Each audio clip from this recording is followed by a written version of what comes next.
Bom, vamos lá, meu amigo, vamos começar aqui a nossa palestra, primeira palestra desse ciclo de palestras que nós estamos fazendo aqui no SEC, com transmissão ao vivo pelo Facebook. E, naturalmente, como o nome é Centro de Expansão Consciencial, não poderia deixar de ser a gente falar sobre consciência, né? Sobre a ampliação da consciência e principalmente o despertar da consciência, que é isso que ultimamente a gente vem percebendo. A nossa ideia é todas as sextas-feiras realizar essa palestra aqui, não só comigo, para não ficar enfadonho, só a minha cara aparecendo aqui no Facebook e também falando com vocês, senão fica uma coisa muito monótona, não só uma pessoa falando. A próxima palestra, provavelmente, nós vamos trazer João Sobrinho, que é hipnólogo e tal, espírita também, uma pessoa que eu gosto muito da forma como ele se comunica, então nós vamos trazer para cá. Convidamos a todos que estão no Facebook para, inclusive, interagir conosco, né? Nós vamos trabalhar essa interação aqui durante a palestra. Caso vocês queiram fazer qualquer pergunta, eu vou pedir, inclusive, ao Augusto que dê uma acompanhada, se você puder, aí pelo Facebook, porque aí você vai ver embaixo gente perguntando, e aí você pode fazer a pergunta pela pessoa, se você puder fazer esse favor, Augusto. O interessante é o seguinte, é que todas essas palestras que nós vamos fazer é exatamente para a gente entender melhor como funciona tudo. É uma palestra espírita, gente, embora eu seja espírita, não é uma palestra espírita, é uma palestra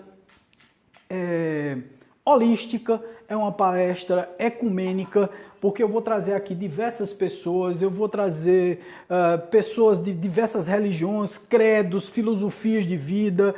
Nós vamos nos aprofundar na realidade em cada minuto, em cada palavra e em cada pessoa que vem aqui, para que a gente entenda cada ponto de vista. Eu acho que isso é interessante, porque a gente vai poder trabalhar essa diversidade. Não uma diversidade cega, porque não adianta nada, por exemplo, trazer correntes espiritualistas que pregam uma coisa que o nosso SEC, que o Centro de Expansão Consciencial, não prega. Por exemplo, você trazer para cá alguém que explora as pessoas, né, através da religião. Isso não cabe para o Centro de Expansão Consciencial, senão não seria um centro de expansão consciencial, seria um centro de restrição consciencial. E na realidade a gente não quer restringir a consciência, a gente quer ampliar. Outra coisa também é o seguinte, é que a gente faz questão de trazer também palestras que sejam palestras construtivas em relação à sobrevivência da alma e principalmente à ampliação da visão, que é essa visão toldada que nós estamos acostumados a ter, né, no nosso dia a dia. Porque a visão toldada, né, é uma visão que eu costumo sempre dizer que é aquela visão do pequeno, do mesquinho, né? Então eu acho assim que é fundamental que a gente não tenha essa visão do mesquinho, né? Que a gente não tenha essa visão de coisas que não são. A gente tem que ver o que é, cada coisa que pode ser utilizada para nós crescermos pessoalmente, individualmente, espiritualmente e para que nós consigamos desenvolver os nossos potenciais aqui já nessa encarnação.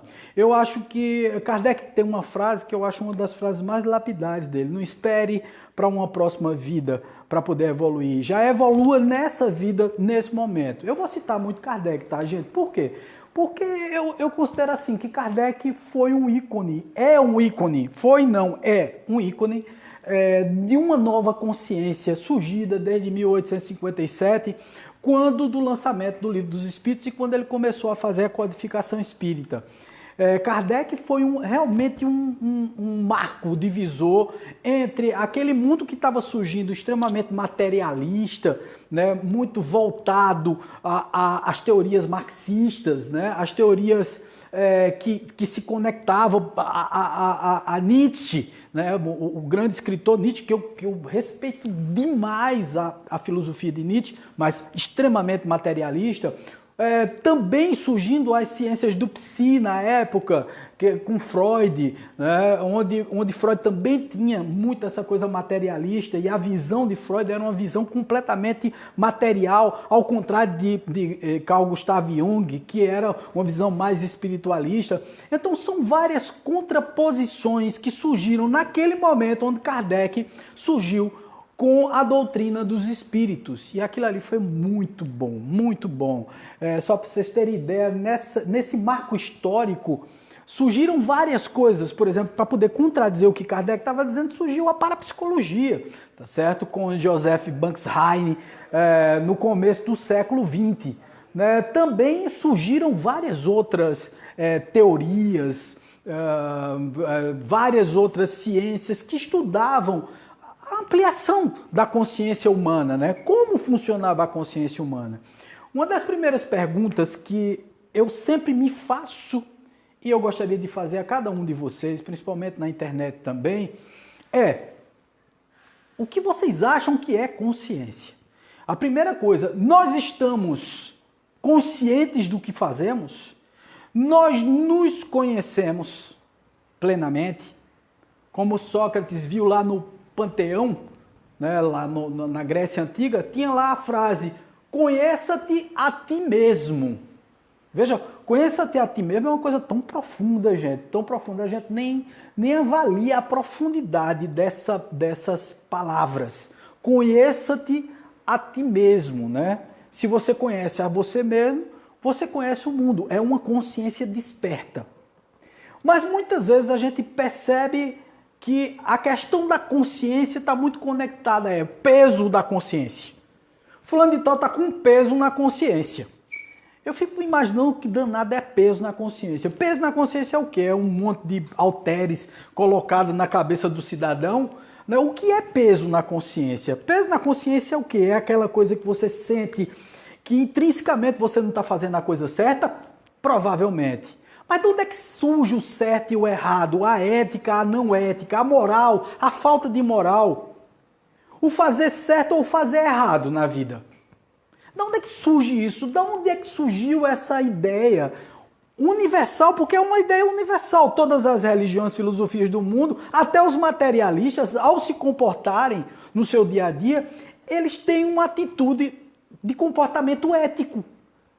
Se não existe Deus para o materialista, se o ateu não vê Deus, se o materialista acredita apenas na matéria, por que então ser ético? Por que então ser moral?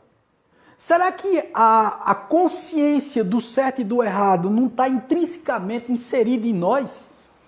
Será que nós não trazemos já essa consciência da ética e da moral? Desde que nós chegamos aqui na Terra e pisamos aqui nesse orbe, como novos encarnados, né? Novas pessoas, ou pessoas de uma vida, mas com várias existências, em que a gente vai aprendendo, absorvendo conhecimentos e percebendo o que dá certo e o que não dá errado, e o que dá errado, o que funciona e o que não funciona. Será que não é esse o princípio de por que eu vivi tantas vidas experimentando as leis do universo, que eu de vez em quando contrario, que eu consigo perceber quando piso na Terra, mesmo achando que não tive outras vidas? Eu, quando chego aqui, eu me comporto de forma ética, de forma construtiva, eu ajudo ao meu irmão, eu não sou uma pessoa covarde, eu não sou uma pessoa desonesta, eu tomo conta dos meus filhos, eu tomo conta da minha mulher, eu elaboro pensamentos do bem todas as vezes que eu vou falar das coisas. Por que a gente tem esse sentido? E por que tantas pessoas ultimamente, nessa sociedade caótica em que nós vivemos, está se perguntando tanto? Não, o certo, o errado, provavelmente certo e errado não existe, né? Por que certo e errado não existe? Isso é uma coisa que mexe com a cabeça da gente, né? Porque, veja, certo e errado, lógico que certo e errado existe, né? De alguma forma, certo e errado existe. Não é uma questão de abstração de pensamento. O certo e o errado têm cabimento. Não é relativo, Wagner. Outro dia eu vi uma pessoa me dizendo isso, uma pessoa me encontrou e disse assim, olha, Wagner, você fala muito da parte espiritual, você fala muito dessa evolução da consciência do ser humano, mas esse negócio de certo e de errado é tão relativo. Eu digo, mas rapaz, de onde é que tirasse essa história de relatividade do certo e do errado? O certo, o errado é errado, gente. Certo é fazer as coisas que te harmonizam com o universo. Não é porque uma religião colocou isso na tua cabeça, mas porque você trouxe intrinsecamente em você esses posicionamentos do certo e do errado. A maior prova disso, você vai em qualquer presídio, começa a conversar com o marginal daquele que matou 10. Ele diz, eu mato mais 10 se sair daqui. Agora eu sei que eu estou errado.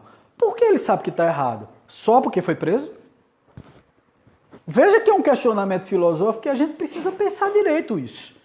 Será que esse despertar da consciência não está chegando para todo mundo de uma forma avassaladora? Embora a gente esteja vivendo uma vida extremamente porqueirizada, né? Porque é uma porcaria, né? O que a gente está vivendo ultimamente, em termos de música, em termos de comportamento, em termos de discussão, nas próprias redes sociais, no Facebook mesmo, que nós estamos transmitindo agora. Meu Deus, está um boi de fogo, como dizem por aí, está um nó cego. As pessoas estão cada vez discutindo mais por coisas mais inúteis. As pessoas estão se conectando cada vez mais por abstrações que não tem muito sentido. A gente fica só observando, dizendo assim, meu Deus, por que essas pessoas estão pensando dessa forma? Por que essas pessoas estão brigando umas com as outras em relação à política, em relação a... E brigam por tudo. Eu não sei se vocês já perceberam isso. Briga por tudo. Briga por futebol, briga por política, briga por relacionamento pessoal, briga por sexo, briga por raça, briga por tudo. É como se o mundo tivesse de cabeça para baixo. E aí vem aquele conceito do mundo de expiação e provas, a mudança para um mundo de regeneração. E a gente fica se perguntando, realmente tem alguma coisa acontecendo no mundo? Esse despertar da consciência deve estar acontecendo. Então tem aqui um conceitozinho que eu acho interessante, né? O que concebemos por despertar? É o ato voluntário de acender nossa luz interior. Aquela centelha que Deus plantou em nós desde o nosso nascimento. Opa! E o nascimento, que ele está dizendo aqui, é um nascimento meio cristão. Esse nascimento de uma vida só. Desde o nosso nascimento como espíritos. Desde que nós fomos montados, feitos, colocados como luz única no mundo. Essa luz que nós temos como espírito. Nós somos espírito, nós não somos carne, nós não somos corpo. Porque muita gente diz assim, o meu espírito, eu acho muito interessante isso, né? O meu espírito é muito brabo, o meu espírito é muito egoísta, o meu espírito é muito bom. É sempre colocando assim o meu espírito, né?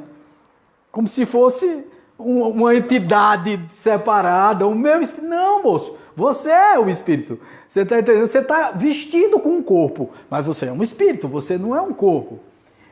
Também Deus... Né? Muitas pessoas dizem assim, mas Deus, que Deus, quem é Deus, onde é que está Deus? Aí na pergunta 621 do Livro dos Espíritos, eu não queria falar tanto de Espiritismo, mas sempre vem o Espiritismo, como eu falei, Kardec é base para isso tudo. Kardec pergunta assim aos Espíritos, aonde está Deus? E os Espíritos respondem de forma muito direta, na consciência dos homens. Veja se não bate com isso aqui. É o ato vontade de acender a luz interior, aquela centelha que Deus plantou em nós desde o nosso nascimento. Então eu tenho em minha consciência a prova viva de Deus. Porque todas as vezes que eu contrario as leis do universo, eu não durmo bem de noite. Eu não consigo ser feliz. Eu não consigo realizar minhas tarefas. Eu fico confuso.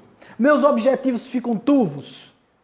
Eu não consigo perceber o certo nem o errado mais. Eu começo a entrar num processo de deterioração mental. Que é aí onde surgem tantas disfunções que nós estamos percebendo que são as disfunções ou distonias mentais. Porque eu acumulo tantas coisas erradas na minha vida durante toda uma existência, tá certo? Porque isso aqui é uma existência, não é uma vida. A vida é uma só. Nós temos uma vida desde que Deus nos criou como espíritos. E temos diversas existências para aprender a lidar com essa vida que Deus nos deu. Nós somos imortais. Apenas utilizamos corpos, nascemos, vivemos, criamos os nossos filhos, envelhecemos e morremos. É assim que funciona a vida. Mas tem que ter um objetivo, não pode ser essa porcaria que está aí, gente. Eu não sei se vocês se perguntam isso. Mas eu sempre fico pensando assim, mas vê que vida besta, vê. Eu vivo uma vida 365 dias do ano, Augusto. Presta atenção nisso. Eu vivo a vida. Pá, acordar de manhã, tomar café, sair, brigar com o povo, brigar no trânsito, ver televisão, almoçar e é comer, comer. Fazer um sexo básico, porque aí todo mundo faz sexo. Eu acho que é a única coisa bem bacana nesse processo todo aí é o fazer sexo, porque é bom fazer, né? E muitas outras coisas são boas. Mas veja se não é um cotidiano, se não é um repetir de coisa como é, Augusto. Comer, que é bom pra caramba, né, também. Aí você, mas veja que vida besta. Aí você vai passar a vida todinha desse jeito, quando chega de noite, vai assistir uma novela, não sei o que, vai dormir. Os que bebem, enche a cara de cana no final de semana, passa todos os dias da semana, quando chega na sexta, diz, eita, sexta-feira, vamos se acabar na cachaça. Veja que objetivo de vida sem sentido. E que eu posso chamar, me permitam, de idiota, porque é um objetivo de vida babaca. Quer dizer, você vive tua vida toda, uma semana inteira, para chegar na sexta, encher a cara de cana, no sábado ficar de ressaca, beber de novo, aí no domingo, quando vê a hora do Fantástico, é fantástico. Aí é a mesma coisa, é sinônimo de depressão, né? Porque você olha e diz, eita, amanhã é segunda de novo, eu vou começar todo esse processo. E eu repito isso semana após semana, 52 semanas no ano, 365 dias, a mesma ladainha, a mesma coisa, a mesma porcaria. Quando eu fico mais velho, bom, enquanto eu tô novo, tá um top de linha, porque veja só, eu como demais, eu bebo demais, eu me acho bonito, eu ainda tenho disposição, eu faço exercício, eu saio por aí, eu corro, eu dou pinote, eu namoro, eu me divirto, eu faço tudo, eu saio, viajo, tal. É bom demais. Só que é material demais. E vai passar. E se eu não me enxergar como uma consciência plena e ampla, eu vou deprimir. É fatal. Não tem esse que não deprima, ou mais cedo ou mais tarde. Tem pessoas que morrem antes do tempo por conta da depressão. Por quê? Ativaram em si próprio uma vida tão material, tão grosseira, repetem isso tantas vezes durante todos os dias de sua própria existência, que ao chegar em determinado ponto estão gordos, velhos, cheios de rugas, cabelo branco como nós estamos, Augusto. Tá entendendo como é o negócio? Se olha no espelho, não se acha mais a mesma coisa, a mesma pedra, a pedra boa que se via na época que você se olhava e dizia, eita, só tá tão bonito demais, atlético, bonito, não sei o quê. Agora a gente já com os buchinhos, já cheio de ruga, a barba branca. Aí eu penso, pô, bicho, ninguém vai me querer mais. Veja, pensa logo no outro. Primeira coisa, a gente tá centrando a vida da gente e a felicidade nas mãos de alguém. O grande problema do ser humano é esse, ou você centra a sua vida na mão de alguém ou de alguma coisa. Eu só sou feliz se eu tiver isso. Se eu tiver um carro, se eu tiver uma casa, se eu tiver uma piscina em casa. Aí quando você consegue tudo, é interessantíssimo. Você tem e depois você não quer mais. É como se aquilo não te completasse. Não tem sentido mais. Você luta, batalha, trabalha uma vida inteira, constrói uma mansão com uma piscina em casa. A piscina você não utiliza. Você olha para a piscina e diz, para que eu fiz isso? Aí você, para poder se estimular mais, você compra o carro mais bonito que tem, porque você tem grana, você botou dinheiro no bolso. Por isso que eu costumo dizer, veja, a aprovação da riqueza é maior do que a aprovação da pobreza. Na pobreza, o pobre se diverte com tudo. Pode passar num bairro popular desse para ver se você não vê a moçada todinha na calçada, comendo churrasquinho de gato, tomando cachaçinha, tomando cerveja, não sei o que, aquela felicidade miserável, os velhos lá brincando, tirando onda. Já o rico, você vê, é enclausurado numa mansão, porque ele pretendeu uma vida que não é uma vida dele, é uma vida que disseram que ele tem que ter poder, que ele tem que ter carro, que ele tem que ter dinheiro, que ele tem que ter uma piscina em casa, tem um sítio, uma casa na praia. E todas essas movimentações espirituais, elas não funcionam como, sei lá, padrão de sucesso. Não é sucesso. Sucesso, para mim, pelo menos na minha humilde visão, é você estar bem consigo próprio. É você chegar em determinado ponto da sua vida e dizer assim, puxa vida, eu estou me enxergando como um ser que evoluiu, que fez alguma coisa na vida, que construiu algo de positivo, que desenvolveu algum padrão para que as pessoas se sintam felizes comigo também, que está colaborando, doando o seu tempo, doando a sua vida, doando o seu espaço para auxiliar outras pessoas também a alcançarem essa felicidade tão propalada e que é tão fácil de ser alcançada, basta você olhar para você mesmo. Porque a felicidade não está externo, não está em nada.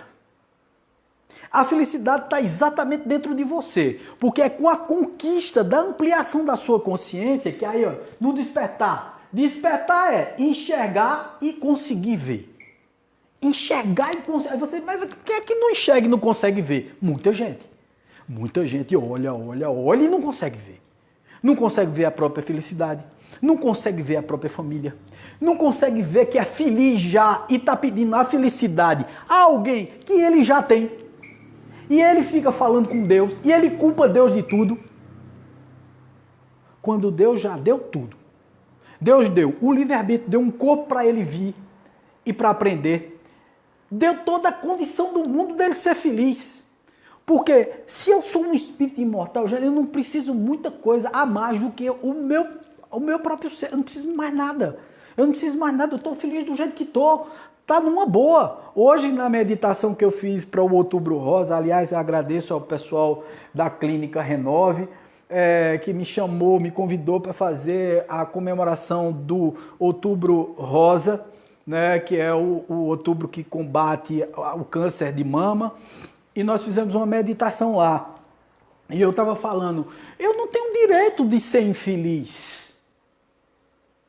Eu não tenho direito de ser uma pessoa que reclama da vida, que reclama da situação que está passando. Eu não posso, eu não tenho esse direito, eu não tenho esse direito. Eu passei por tantos perrengues na minha vida e todo mundo passa. Eu não sou exclusivo, nem coitadinho, nem nada disso. Não, todo mundo passa pelos perrengues que tem que passar e acabou-se, gente. Não é nada disso não, é só que é o seguinte, eu comecei a valorizar a minha vida atual baseado em tudo aquilo que eu passei e tudo aquilo que eu consegui construir com a minha nova mentalidade. Eu não posso dizer que estou com a mentalidade totalmente desperta, não, que isso é muita arrogância, a gente dizer que está totalmente desperto, se conhece plenamente a você próprio, né? Tem uma profundidade sobre sua consciência, sobre o que você quer na vida, sobre as questões do mundo. Lógico que eu sei muito mais do que um cabo que tem 18, 19 anos de idade, que ainda está procurando até o emprego, o primeiro emprego, quer saber o que é que vai ser, se vai ganhar dinheiro, se vai poder sustentar a família. Tem várias dúvidas. Hoje eu recebi uma comunicação de um espírito, e aqui eu faço questão sempre, gente, e isso eu sempre digo, eu faço sempre questão de ressaltar. Aqui eu vou falar sempre de espíritos, eu vou falar sim de reencarnação, eu vou falar sim de psicografia, eu vou falar sim de comunicação dos espíritos, eu vou falar sobre tudo isso, tá? Eu não vou jamais deixar de falar dessas coisas porque vai ferir suscetibilidade de alguém. Aqui eu sempre vou dizer que os espíritos se comunicam sim. E hoje eu recebi uma comunicação maravilhosa de um espírito que toma conta aqui do nosso espaço. Ele é um dos nossos mentores aqui, toma conta da estrutura do espaço, do equilíbrio e da harmonia do espaço.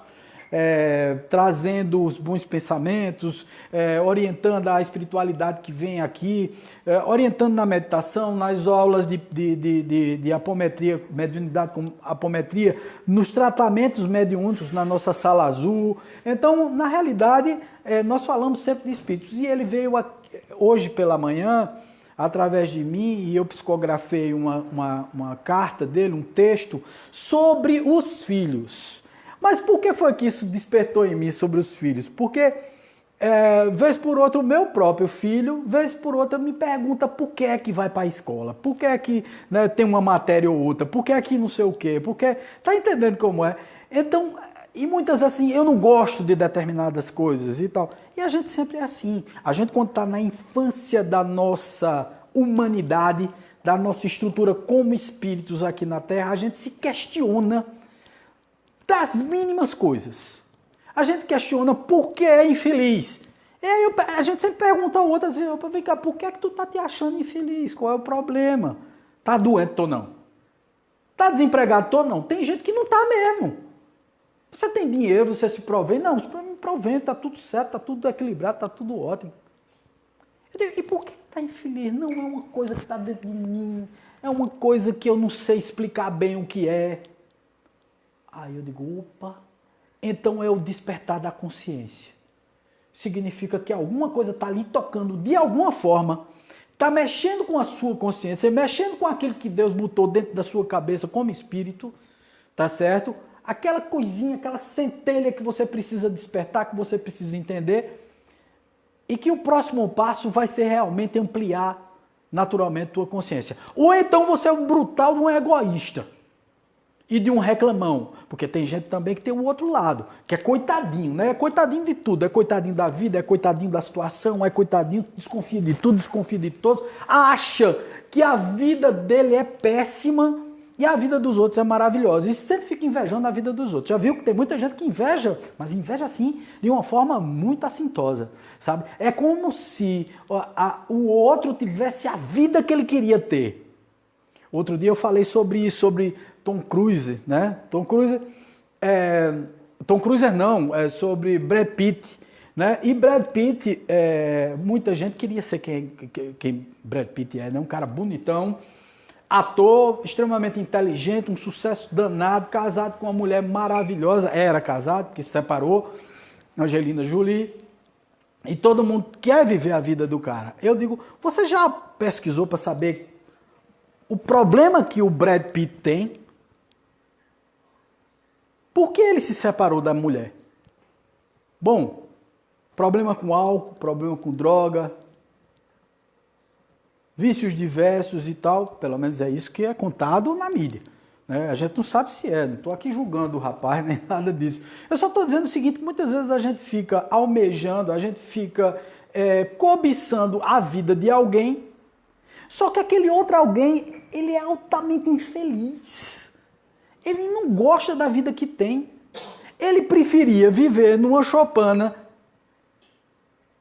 na beira de uma calçada, do que estar com aquele dinheiro todo e passando por todo aquele assédio, toda aquela preocupação, toda aquela concentração de pessoas em cima dele.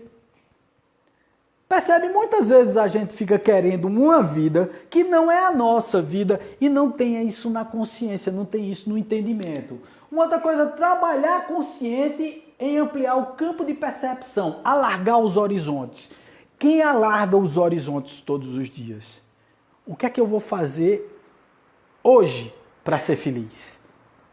Quem sabe disso completamente? O que eu vou fazer hoje para ser feliz? Gente, tem tantas coisas. Outro dia uma pessoa chegou para mim e disse, Wagner, eu não paro de beber por uma coisa. Eu digo, por quê? Ele disse, rapaz, o que é que eu vou fazer no final de semana? Eu digo, não é possível. Tá doido? Quer dizer, tua vida toda está baseada na cana que tu toma no final de semana. Eita vida pobre da bexiga. Entendeu? Eu brinco sempre com isso, né? Eu entendo o posicionamento dele, porque eu era assim. Eu pensava assim. Eu via dessa forma. Eu via a felicidade como um copo de cerveja num bar. Como um tira-gosto numa mesa de bar e como um papo mané da vagem com os amigos. Que não saiu uma coisa boa. Não, tem coisas boas. As amizades são boas, eu gosto muito dos meninos, não tem nada a ver. Mas veja, não tem profundidade. Hoje em dia, muita gente pergunta, o que tu faz no final de semana? Eu digo, bicho, tanta coisa que não me sobra tempo, absolutamente nada. Pô, eu estudo, eu trabalho, eu saio, eu construo, eu realizo, eu toco violão, tanta coisa, cara. Eu me comunico com os espíritos, é muito bom. Eu cozinho, eu como, eu assisto filme, eu convivo com minha família, eu abraço meu filho, minha esposa e tal. Qual é me diga aí, qual é o grande lance de você estar envolvido com álcool o tempo todo, ou com drogas, ou seja lá com o que for. Qual é o sentido disso? Você está ampliando os seus horizontes, você está vendo aonde você está indo, você está percebendo o que você está fazendo ultimamente. Eu digo a você, eu nunca imaginei, por exemplo, outro dia eu brinquei. Eu disse, olha, outro dia eu fui comer caju, achei delicioso. Disse, mas tu nunca comesse caju? Ele disse, comia. Mas para mim caju era tira-gosto de cana. E na primeira vez que eu comi o caju, com o intuito de comer o caju, eu achei tão maravilhoso. Parecia um menino pequeno. Eu digo, meu Deus, que coisa gostosa é essa? Quer dizer, eu comia para tirar o gosto de uma coisa que eu não gostava. Tu tá entendendo como é? Veja, tira gosto. Quer dizer, você toma uma coisa que é para tirar o gosto dela, você come alguma coisa para tirar o gosto. Veja que coisa sem sentido, sem lógica nenhuma no processo. Percebem isso? Eu não estou aqui, minha gente, pelo amor de Deus, não estou criticando os bebinhos da minha vida, não. Eu gosto de tudinho, um monte de gente boa que eu gosto, tudo paz no coração, viu, gente? Não é isso, não. Eu só estou dizendo que tem mais profundidade. Não pode ser só isso a vida da gente. Então, alargar os horizontes, sair da ignorância e da letargia, de livre vontade, usando o livre-arbítrio, dizer, eu quero fazer tal coisa. Eu faço isso. Eu não sou dominado por ninguém, nenhum pensamento, nenhuma pessoa, porque eu tenho livre-arbítrio. Eu vou onde eu quero. Eu realizo as minhas coisas. Muita gente me pergunta também, mas como tu tem uma facilidade para mudar as coisas de uma hora para outra? Eu digo, porque eu não sinto dificuldade. Porque eu tenho um livre-arbítrio. Porque se alguma coisa está me incomodando profundamente, eu mato a cobra e mostro o pau. Eu pego, arranco a raiz pelo talo e tiro a raiz todinha, vou embora até lá no fundo e arranco tudo. Eu não fico com esse negócio de acumular, de ficar com medo das pessoas, de ficar com medo das situações, de achar que as pessoas não vão gostar de mim. Por favor, velho, não quer gostar. Fica à vontade, velho, para não gostar. Mas eu só faço as coisas que são certas. Eu não faço coisas erradas. E se eu percebo que alguém está fazendo alguma coisa errada e eu estou atrelado à pessoa e isso vai me magoar e vai desestruturar a minha vida, vai me tornar uma pessoa não honesta, uma pessoa insegura, uma pessoa com medo? Meu amigo, eu vou e saio e acabou. Eu me afasto da situação. Porque eu acho que aquilo ali vai prejudicar a minha vida. Pode ser muito bom para você, mas não é bom para mim. Pode ser fantástico para sua cabeça, mas não é boa para minha cabeça. Percebe? Então eu vou lá e resolvo o problema. Eu amplio os meus horizontes. Eu, na realidade, eu deixo a letargia, a ignorância pro lado e vou para ação. Eu vou lá, tomo a frente e tudo mais. E aí tem uma outra frase que diz o seguinte, né? Microcosmo e macrocosmo, né? A relação entre o universo e o homem é considerado como a medida de todas as coisas. Microcosmo e macrocosmo são as mesmas coisas. O que eu decido aqui, agora, eu estou atingindo tudo, gente. Eu sou uma entidade extremamente complexa, você também é. Tudo que você faz na sua vida tem a ver com tudo. Tudo vai atingir tudo. Então o seu microcosmos, que é você, Augusto, que é você, o Eze, a Flaviana, eu, Wagner e tal, nós temos o poder de movimentar o macrocosmos. Porque na hora que eu modifico a situação das pessoas, eu estou mexendo com tudo, gente. Tem uma disciplina na administração de empresa, eu fui professor de administração por muitos anos na minha vida, foram 20 anos de ensino universitário, e eu utilizava muito e gostava muito da teoria da complexidade sistêmica. O que é que significa complexidade sistêmica? A complexidade sistêmica diz que a somatória das partes não é o todo. Você sai somando todas as partes objetivas que tem perto de você, mas no final você não dá o todo. Porque a cada parte que você mobiliza, você desestrutura outras ou estrutura outras que você não está vendo, que você não está percebendo. Então o teu microcosmo atinge um grau de complexidade em cada ato que você faz, em cada coisa que você diz, em cada ação que você toma, em cada atitude que você decide detonar no universo, que você termina movimentando forças, energias. Por isso que eu digo, cuidado com seus pensamentos, cuidado com suas ações, cuidado com a forma como você se comporta no mundo, porque aquilo tudo vai atingir um macrocosmo. E isso vai atingir tua consciência. Porque se você mobilizar forças negativas para você, você vai absorvê-las. Falando sobre absorver forças negativas, outro dia também gravei um vídeo sobre limpeza energética, né? E muita gente diz assim, pronto, Wagner agora está ensinando a dar banho, está ensinando a botar sal grosso na cabeça. Gente, seguinte, aquilo ali alivia as tensões, porque tira a parte condensada energética de cima de vocês. As ervas está provado, desde que o mundo é mundo, que os homens utilizam as ervas para se curar. O sal grosso, ele é um retirador de energias densas, desde que o mundo é mundo também. Vai lá para a química que você vai ver. Então é científico, tudo aquilo que a gente está falando. Mas, sobretudo, eu sempre digo, para você se limpar energeticamente, pense no todo. Pense numa mudança íntima de comportamento pessoal, de atitudes em relação à vida, às pessoas, às situações. Então, não é o macrocosmos, o microcosmo e o macrocosmo não é a mesma coisa? São a mesma coisa, porque na hora que eu mexo no micro, eu estou mexendo no macro, tá certo? Mexi no micro, eu estou mexendo no macro. Mexi no macro, é lógico que eu mexo no micro porque eu faço parte do macro. Tá certo? Uma coisa está inserida na outra. Então, o que está em cima é como o que está embaixo. E o que está embaixo é como o que está em cima. Hermes Trismegisto. Isso é uma frase que parece complexa, mas não é não. É exatamente isso. Tudo é complexo, gente. Tudo que eu faço agora, eu movimento forças universais que podem complicar ou facilitar a minha vida. Que podem me fazer bem ou me fazer um mal tremendo. Que pode me criar um problema sério. Não é qualquer coisa, gente. Qualquer coisa que você faça. Qualquer coisa que você faça são energias, condensadas ou não. Dissociadas ou não. Sutis ou não.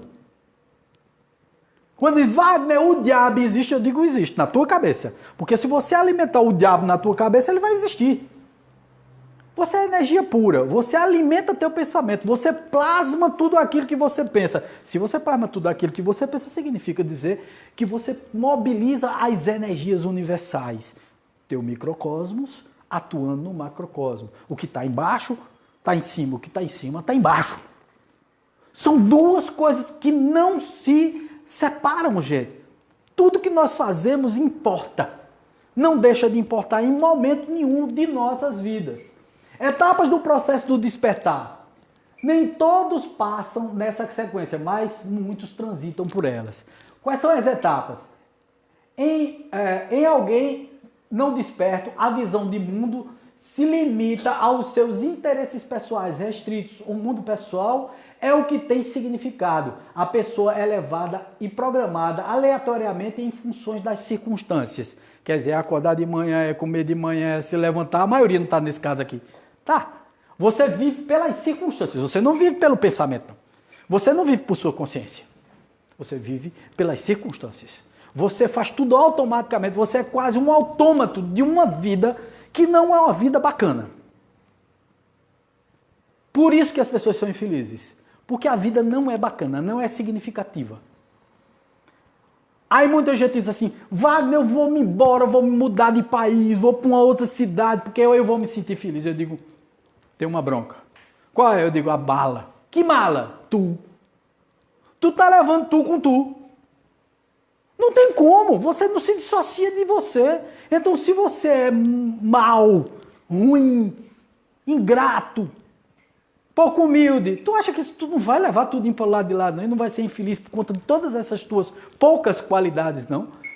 Tenta tratar de ti primeiro. Aí o outro lugar vai ser belo, maravilhoso, fantástico. Eu não estou dizendo que você não mude, mude se você gosta. Teve uma senhora que colocou lá, eu coloquei isso, a senhora disse, vamos embora para Portugal, que é bom demais lá. Eu acho isso fantástico, realmente é muito bom viver num país novo, num país progressivo, num país evoluído, de primeiro mundo, é fantástico, maravilhoso.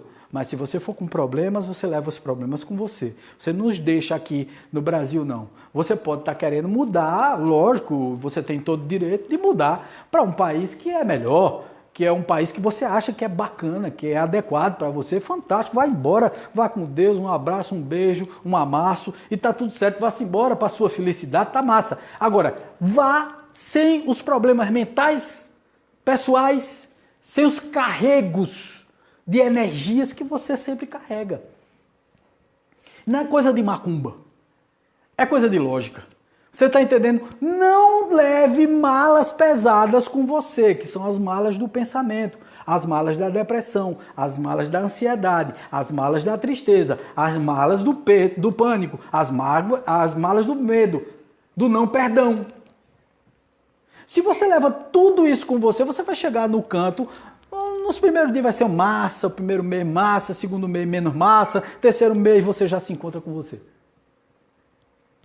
Com um agravante seríssimo, que eu até falei na outra palestra, um agravante seríssimo, você não está mais no seu lugar. Então você não tem com quem contar mais, você não conhece ninguém, você não sabe quem são as pessoas não estão nem aí para você. Então você não está mais no teu ambiente natural. Oi? Aí Portugal não vai prestar mais, você vai querer ir para outro país para poder mudar. Quer dizer, você está correndo de você. Não adianta, você não corre de você. Você não corre de você. Né? Tem gente que tenta correr de si próprio se matando. Não tem jeito, você com você. Continua. Lá no lado de lá do mundo espiritual, você continua com você. Não tem jeito. Não tem jeito. Resolva você, faça uma catarse, veja o que você está fazendo errado. Veja o que você não está fazendo que presta. E você vai lá e corrige a sua rota. Não tem problema nisso, gente. Muitas pessoas me perguntam assim, Wagner, como é que tu tem coragem de falar tudo isso que tu fala, Wagner? Tudo isso que já fosse internado, que é alcoólatra, que está tratando do teu alcoolismo, que não sei o quê. Tu não tem vergonha, não. Eu digo, eu tenho vergonha do que eu era. O que eu sou, não. Eu tenho vergonha de ter passado por aquilo que eu passei. E mesmo assim, não tem vergonha não, viu? Aquilo foi um aprendizado arretado. Eu aprendi tanta coisa boa na minha vida com tudo isso que aconteceu comigo, que todas as agonias que passaram na minha vida, todos os equívocos que eu cometi, que vocês não imaginam não. Foram vários aprendizados, foram várias pancadas, várias butadas em mim mesmo, eu dando em mim mesmo. Porque tem uma coisa que é muito séria nisso tudo. As pessoas dizem assim, não, porque eu sou vítima de tudo. Você não é vítima de nada. Você escolheu cada passo da sua vida. Você tomou as atitudes, as decisões que você achava que era certo para você. Não se culpe, passe para a próxima. Comece agora a fazer diferente. Não se culpe, não adianta se culpar do passado, não adianta ficar se concentrando em coisas que já passaram. As coisas passaram. Não adianta. Para que se concentrar nisso? Não vai mudar nada. Teu passado não vai ser mudado porque você está aperreado, nervoso, agoniado com o que você fez. O grande lance é aprender com os erros e começar a acertar a partir de agora. Modificar a tua rota. Isso é fundamental. Ampliando-se um pouco mais o nível da consciência, mesmo que os interesses ainda estejam em desarmonia com o todo, surge um crescente questionamento sobre a razão ou propósito da existência. Eita, é quando você se olha assim no espelho e diz, meu Deus, o que é que eu estou fazendo com minha vida? Que desgraceira é essa que eu estou praticando? Que bobagem é essa que eu estou fazendo? Dando valor só a dinheiro, só dando valor a coisas materiais, só dando valor a situações, amizades, a droga, a sexo, a álcool, a não sei o que. Quer dizer, eu estou dando valor a uma coisa vazia. Então, isso aí é o começo da ampliação da consciência. Tá? Aos poucos, veja, uma inquietude sem motivo aparente, seguida de queixas ou insatisfações, marca uma nova fase. Aparentemente, do nada, surge uma inexplicável angústia interna. Você diz, ai papai, tá doendo no neu, como diz o Matuto, né? Tá doendo no neu. Por quê? Porque isso dói mesmo.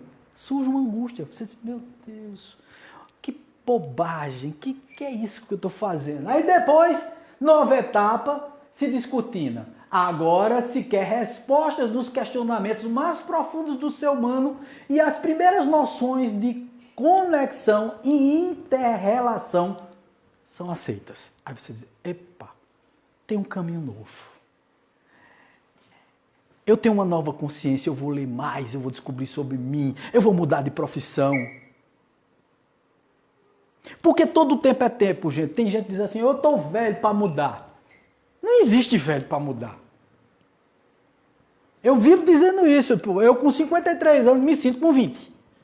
Porque eu me sinto empolgado, com vontade de estudar, trabalhar e me esforçar. E eu acho que é isso que faz a gente sobreviver desse corpo de carne. Porque na hora que você desiste e diz assim, já fiz tudo, o universo escuta o que você está dizendo, viu? Suas palavras têm poder. O universo diz, vamos tirar Augusto, porque Augusto disse que já está entregando os pontos. Então ele mesmo está se detonando, está se destruindo, se autodestruindo. É como se você tivesse ligado o botão de autodestruição. Lembra aqueles desenhos animados do passado, né? Você tinha o botão de autodestruição, botava lá e tal, o negócio se destruía todo. Pronto. Você está ligando isso em você. Então, surge exatamente isso. Avançando-se mais na consciência, antigos valores e princípios egóicos vão perdendo a importância. Incidentes do mais diverso vêm ensinar o desapego e uma nova maneira de se vivenciar as situações, muitas delas atordoantes. E é mesmo. Porque, veja, gente, eu me perguntei muitas vezes, olha, eu estou dizendo que passei por todas essas fases, estou assim, top de linha não, viu? É o seguinte, é porque muitas coisas dessas eu me sinto muito íntimo, porque eu senti muito dessas coisas. Eu perguntei muito aos meus espíritos, aos meus guias, eu digo, gente, eu estou morrendo, porque eu estou assim sentindo uma coisa tão diferente. É como se eu estivesse mudando, como se eu estivesse saindo de um corpo e entrando no outro, como se eu estivesse saindo de uma realidade e entrando no outro. Aí tem aquelas coisas do multiverso, né, Flaviano, das realidades paralelas. Parecia que eu estava numa realidade paralela, como se eu não me reconhecesse mais como aquele ser que via uma coisa materialmente, que reconhecia apenas dinheiro, que reconhecia apenas essa beleza externa.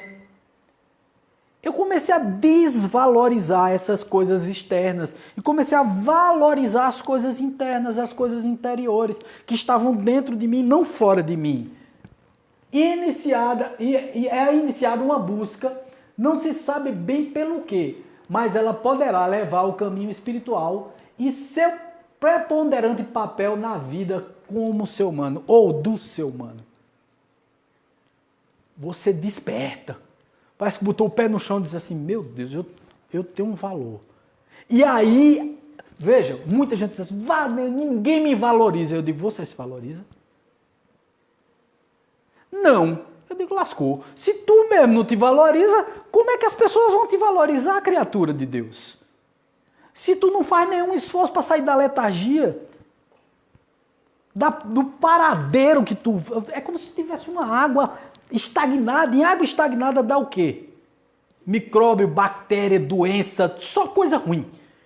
Água estagnada não funciona, você precisa de movimento. Por isso que o nome é motivação. Um motivo para a ação. Você precisa fazer algo, se automotivar. Dizer assim, eu não sou isso. Eu não me conformo de ser essa porcariazinha que eu estou me mostrando para o mundo. Não sou isso. Eu sou melhor. Eu sou melhor. Não vaidosamente, mas conscientemente do ser maravilhoso que você é. Todos nós somos lucigênios. Todos nós somos feitos de luz. Nenhum de nós, pode ter certeza disso, é desprezível a qualquer coisa na vida. Então se valorize. Se valorize. As pessoas só começam a dar valor a você quando você se dá valor. Não é porque você ficou orgulhoso, vaidoso, cheio de dinheiro, não. É quando você, mesmo sem um tostão no bolso, passa e o povo lhe admira. E diz, mas rapaz, que altivez desse doido aí. Parece que é rico. Porque o povo se associa logo, né, o poder do dinheiro ao poder personalístico do bem, daquela coisa que emana de você, que é o empowerment, né? Você se empoderou. Que os americanos, é o bem-estar de você passar assim. E as pessoas olham para você e dizem, meu Deus, que diabo aquele doido tem? Porque todo mundo nota. É uma mudança assim extrema. Você muda para o mundo, as pessoas olham para você. Outra coisa, você não está nem aí porque o povo diz. Viu? O povo pode dizer o que quiser. Outro dia eu cheguei, atendi aqui em nossa psicoterapia uma senhora que disse assim, meu problema é porque eu fico pensando nos outros, no que os outros vão dizer. Eu digo, e a senhora vive a vida dos outros? Os outros não estão nem aí para a senhora. Quer dizer, a senhora está colocando a sua vida, a sua felicidade, o seu amor, a sua dedicação na mão dos outros? Não. Não faça isso. Mas como é que eu mudo isso? Muda. Perceba que o outro não vai mudar a sua vida. Quem muda a sua vida é você. Quem muda a sua vida é a sua própria vontade, o seu desejo de melhorar, e não os outros. Os outros não têm nada a ver com isso. Vamos lá. Caso não se consiga a luz necessária para caminhar nessa senda, a alma faz com que se perca o que mais é valorizado, geralmente aquilo que se tem os maiores apegos. Paradoxalmente, quanto maior for a dor, maior será o impulso ao despertar. Então, toda vez que você tem uma depressão, gente, diga assim, alguém está me chamando para despertar. Alguém está dizendo a mim, ei, use o sistema torda. Sabe o que é o sistema torda? Tire o R, rabo do assento. Torda. Do assento.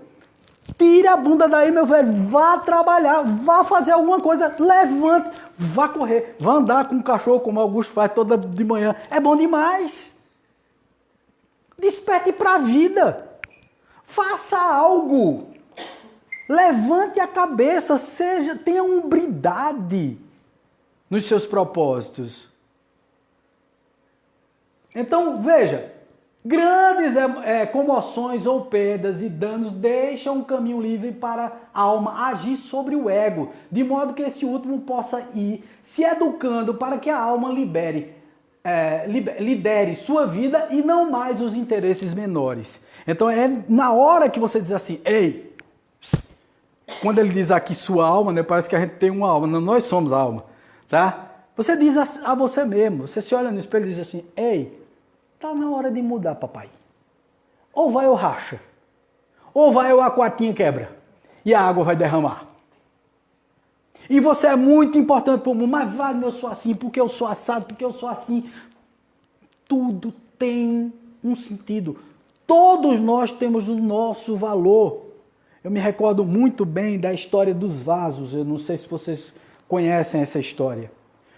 Um monge no mosteiro, todos os dias, ia pegar 2 jarros de água numa fonte que ficava no sopé de uma montanha.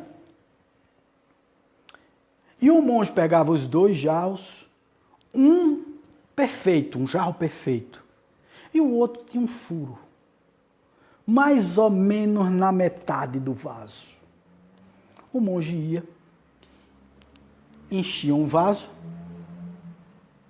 e trazia o outro também, e o outro vinha derramando. Quando chegava no mosteiro, só tinha um vaso e meio. Um dia, o vaso olhou para o monge e disse, monge, o senhor faz tanto sacrifício.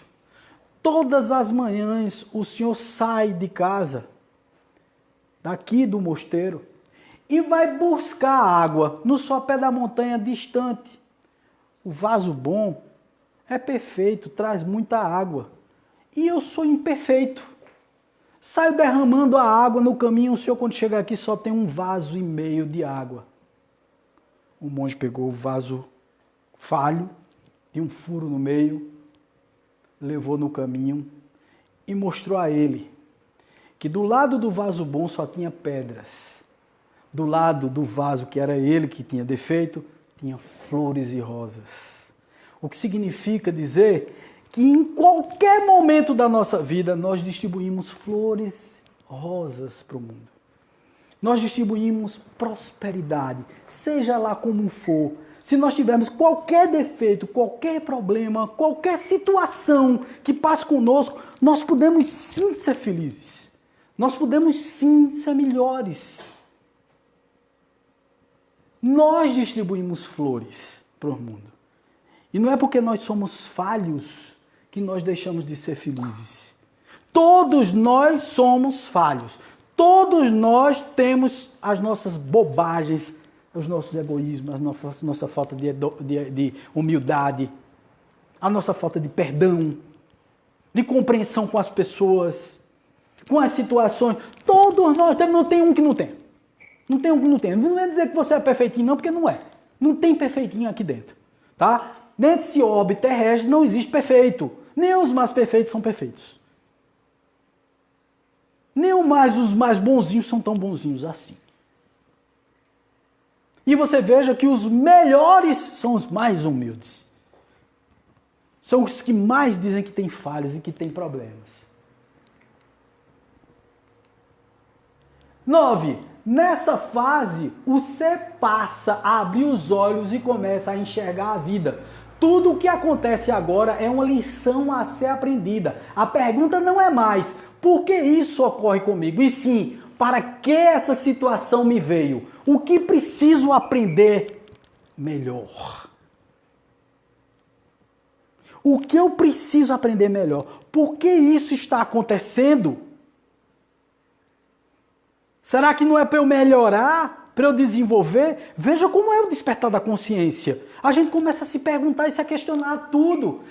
As oportunidades para ampliação da percepção e da consciência aparecem de todos os lugares. Livros, pessoas, situações. Está vendo que tem muita coisa para fazer? Tudo parece chegar como por um milagre. A pessoa está pronta, iniciada para a verdadeira vida. Uma vida em estado consciente, onde a escolha e a responsabilidade por ela são do ser humano que as exerce. Onde orar e vigiar é a função mais importante do processo.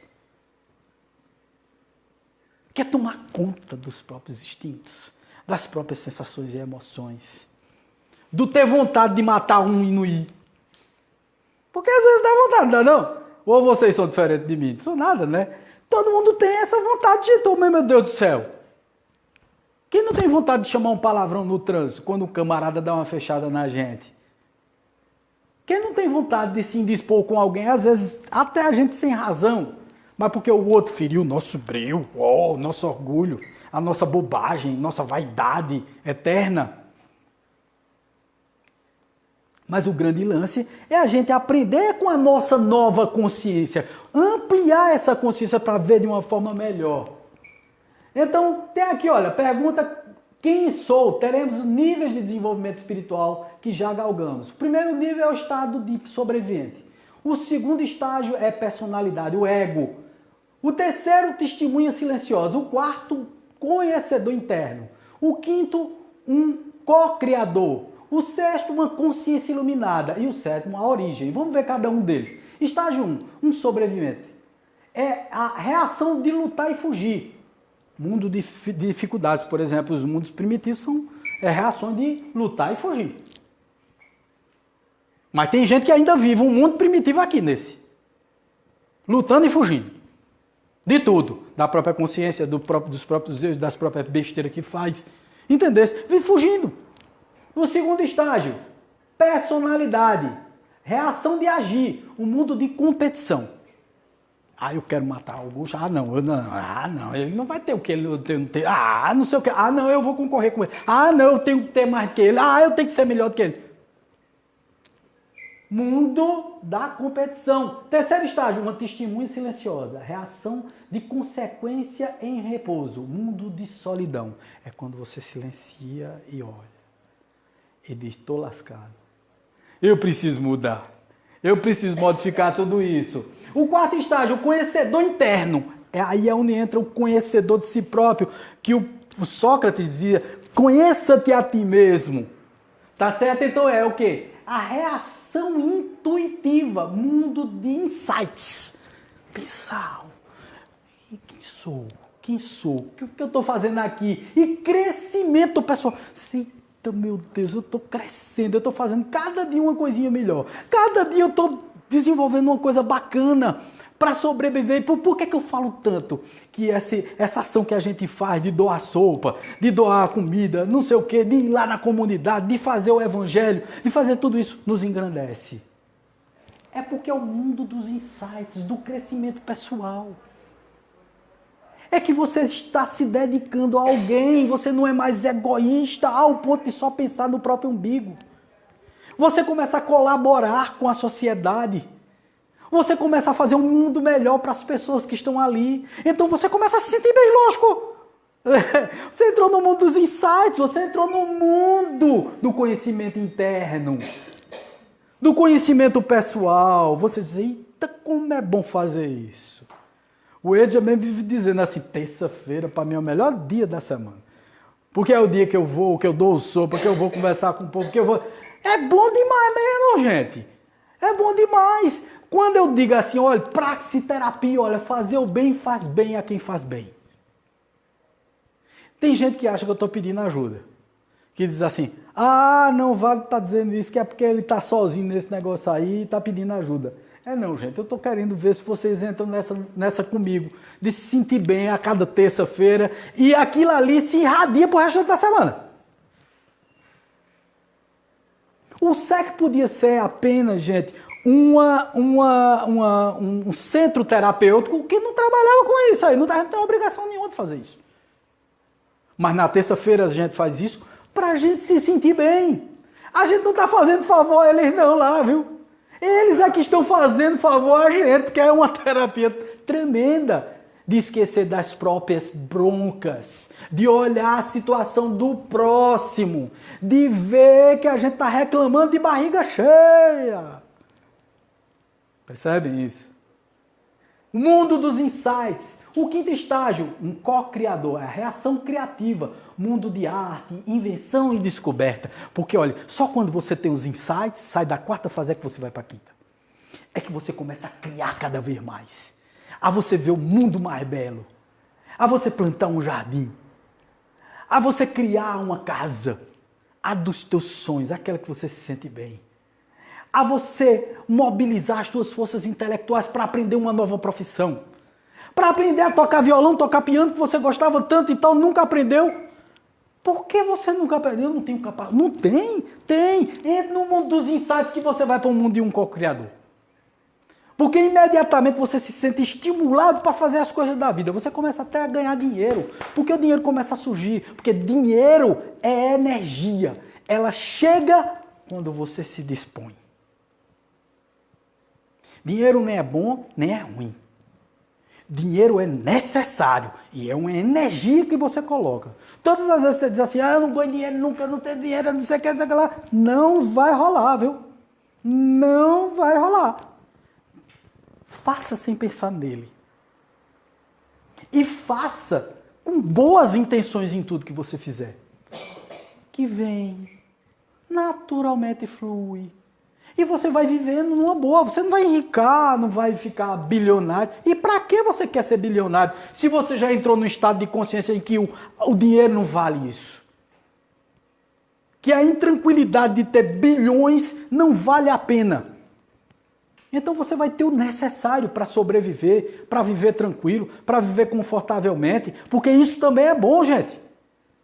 Por que não? Estamos num corpo material, carnal. Então é bom a gente estar se sentindo bem, tá certo? O sexto estágio da consciência iluminada, reação visionária, mundo dos profetas, sábios e videntes. Esse daí é o nirvana que a gente ainda não alcançou. Estamos ainda num passo bem lento, passo de elefantinho para chegar lá. E o sétimo estágio, a origem, reação sagrada, mundo transcendental. É quando a gente se transforma em verdadeiros deuses. Ainda tem um bocado de reencarnação para a gente chegar lá. Tá? Mas, se eu chegar no mundo de conhecedor interno E um co-criador, até o estágio 5, eu já estou bem evoluidinho. Eu já estou bem demais, com a consciência bem desperta, com a consciência bem elevada, entendendo muito bem quem eu sou filosoficamente falando, entendendo que eu não vivo só. Eu não sou uma ilha isolada em mim mesmo, como já dizia John Donne, o grande poeta, ensaísta inglês, que dizia, nós não somos uma ilha isolada em nós mesmos, nós fazemos parte de um continente. E isso é que é fantástico, nós fazemos parte desse continente maravilhoso chamado vida, chamado seres humanos unidos em prol de uma evolução, de um orbe, com menos porcaria, com músicas boas e clássicas, e até com bom rock and roll, mas com nada de porcaria no meio. Com mais bom gosto, com menos expor de bundas e mais expor de cabeças, né? Que é o que a gente está vendo ultimamente, é só bunda. Eu acho que o mundo é uma bunda. Isso é uma desgraça. Tá? A gente não pode viver um mundo de bundas, a gente tem que viver um mundo de mentes. Tá entendendo? E é o que a gente está vendo por aí, tá? O bom da gente não estar no centro espírita é isso, né? A gente pode dizer bunda, não pode? Pode dizer bunda. Isso é besteira, né? Bunda todo mundo tem, né? Todo mundo tem. Bom, então, esse aqui é um grande lance. Gente, eu queria agradecer demais. Chegamos aí no final da nossa palestra. Agradeço demais a presença de todos que entraram no Facebook. Augusto não viu nenhuma pergunta, não houve nenhuma pergunta. Se houve alguma pergunta, alguém comentou alguma coisa, disse alguma coisa? Ah, coisa boa. Tá certo. Agradecemos demais a presença de todos que vieram assistir, que tomaram esse tempo de vocês aí para assistir a nossa palestra e dizer que sempre nós estaremos aqui no SEC, do Centro de Expansão Consciencial, e vocês podem entrar em contato conosco para conhecer o nosso espaço, vir aqui, conversar, bater um papo, vir participar da meditação, entender como é que funciona esse nosso centro. Vocês entrem em contato comigo através do WhatsApp 181-998-14-6555. 998-14-6555. Você fala comigo e a gente marca uma visita tua aqui e você vem para conhecer. Tá certo? Beijo forte no coração. Namastê, paz e luz sempre.